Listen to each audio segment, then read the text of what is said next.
guys, it's Ainsley here, and today I'm going to be showing you how to get candies as quickly and efficiently as possible in RoCitizens.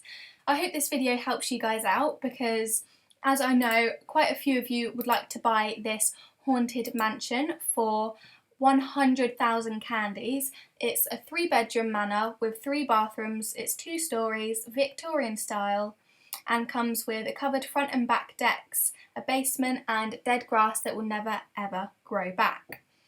Now, as you can see, I've only got 1,300 candies, but that was only from one night, and I was just testing out some of the different ways that we could get the candies. Now, I reckon we can get more tonight, but first I'm going to show you some top tips.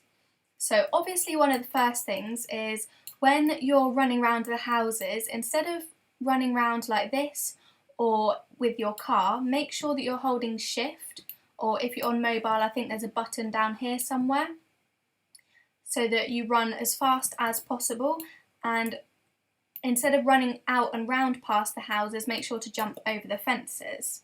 Now, when you're trick-or-treating, make sure to run from one door to another straight after each other.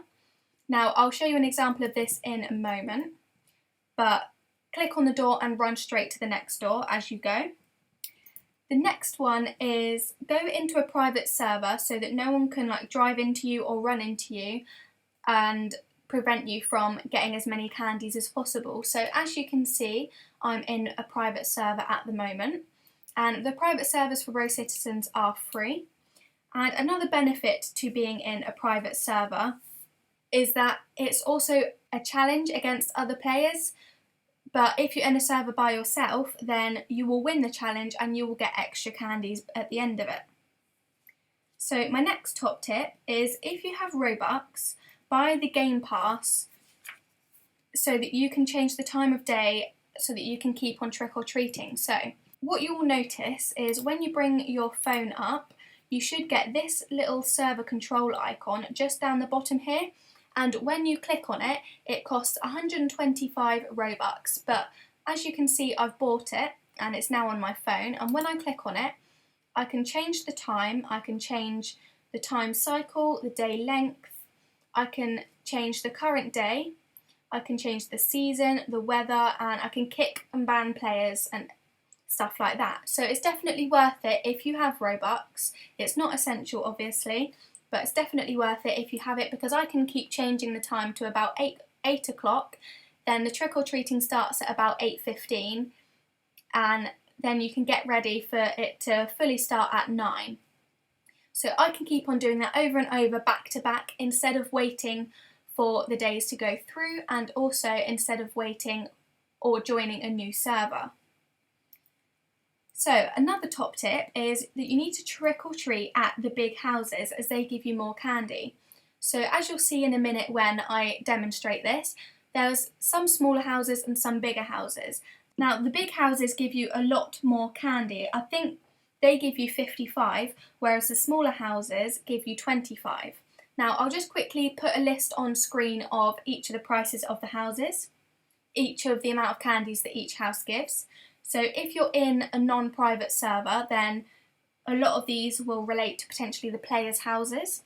So the small house, which is a non-player house, gives you 25.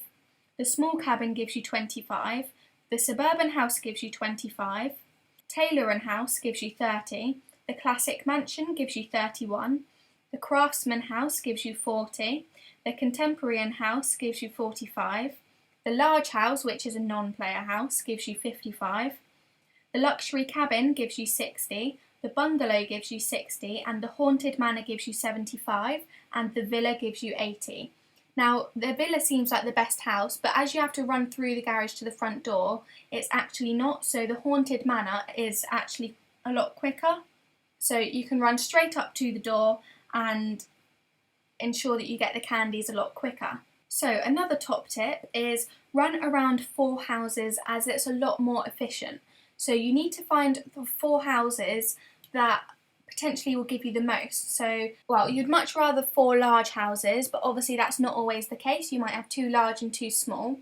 But what you can do is, if you have a better house, you can spawn it on one of the smaller houses so that you'll get a higher amount of candy as you run round. So the final trick is always trick or treat alone, because you'll always win the bonus candy at the end. So now I think it's either 200 or 400 candy, but you also get 1,000 cash as well. So that's really good if you just join a private server and do it by yourself. So now let's get into trick or treating. So unfortunately I didn't realise this, but you can only trick or treat every 24 minutes. So if I just change the time to 8 o'clock here, and it will pop up with a message saying that I can only trick or treat every 24 minutes. Now, it's still definitely worth getting this Game Pass, because you can obviously control all of these down at the bottom here, and if you join a server that is at, say, 2 in the morning, then you'd have to wait until 8 o'clock. But yeah, it only occurs every 24 minutes, so I'll be back when I can do some trick-or-treating. So our trick-or-treating is about to start. I'll just click yes to that, and if you've already loaded onto the server and the houses have spawned in, then you've got a bit of an advantage because you know which houses are the best. But I'm just going to head over here now, and I actually think, so either this would be the best, and I just changed this front house because that's a small one, or this setup that I've done at the back here. Oh no, it looks like it's changed, so I'm just going to move my house to this small one here.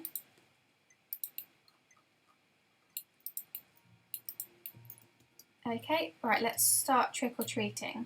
So unfortunately this is going to be a small house, and you just got to click F and run as soon as possible. Oh, for some reason that one didn't give me candy. If I click F here, then I should appear at the door, and you just click R. So as you can see, that one gave me 90 candy. And then I need to run straight to this big house here and click trick or treat, and then start running, and then click thanks. Now I know I said to pick 4 houses, but this is a bigger house as well, so I'm just going to run over to it as well. Click thanks there, click F on the door, and run again. So as you can see in the top left, you can see my candy and everything going up.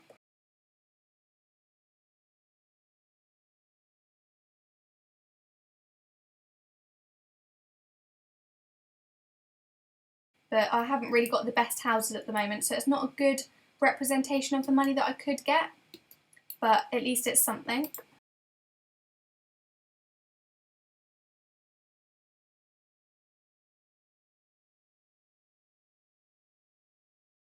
Unfortunately, some of these houses aren't loading and they aren't giving me the candy, which is a little bit annoying, but you should get at least around 1,000 per night.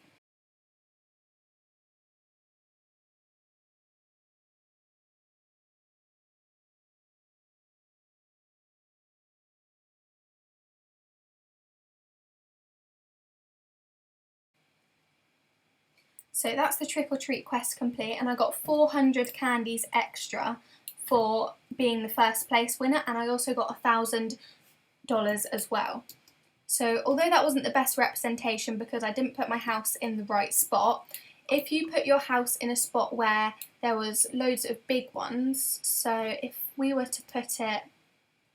was to put my house maybe here or here, then I would have had 2 large ones in that section of 4, plus my house, which would have given me a lot more. So potentially I would have got about 1,500 candies, not including the 400 that we just got then. But we did get a good amount of candies still, and those are probably the most efficient and quickest ways to get candies in the RoCitizens Halloween update. And I hope you guys enjoyed this video. If you did, don't forget to like, comment and subscribe for more, and turn on my post notifications so you never miss an upload again. And I'll see you in the next video. Bye!